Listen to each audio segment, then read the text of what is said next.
वो लड़की का ज़्यादा हाईलाइट होगा भाई।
યુનિટી તોડી એટલે ભાગ પડે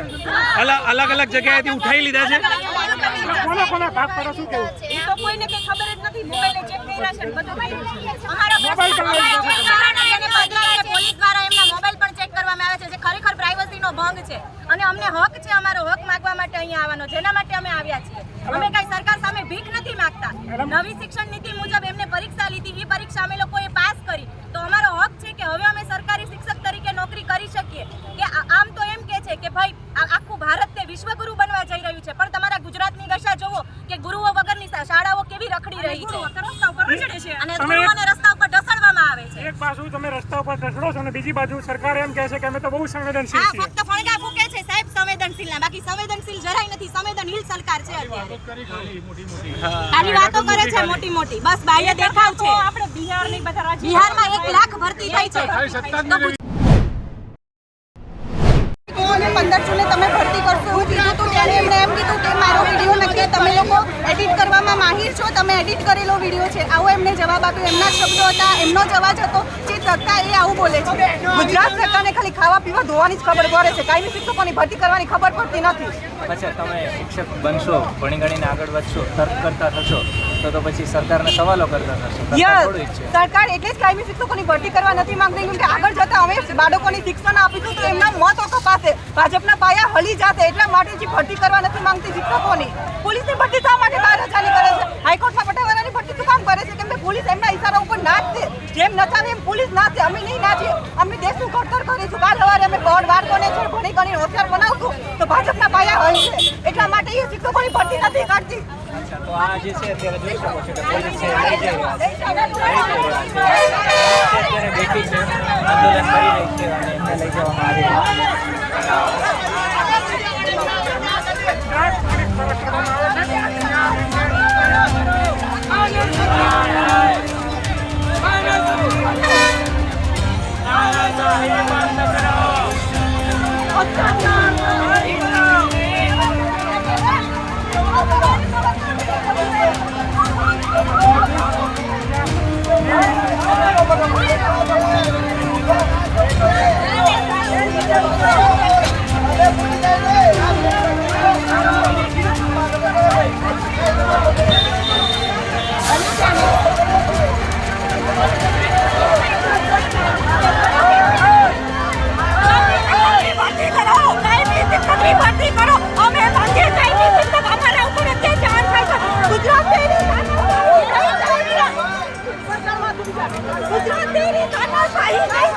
नहीं चलेगी। भाजपा सरकार हाय हाय, भाजपा सरकार हाय हाय, भाजपा सरकार हाय हाय।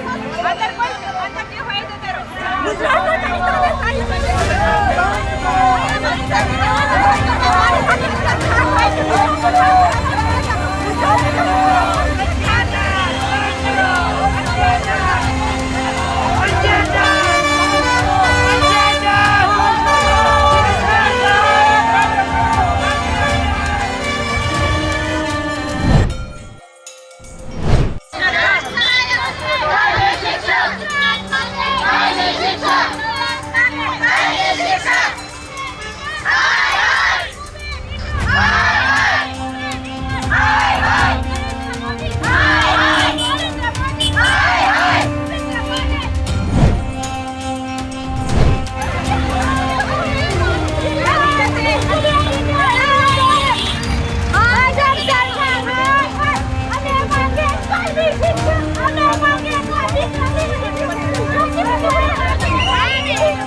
ઉપર અત્યાચાર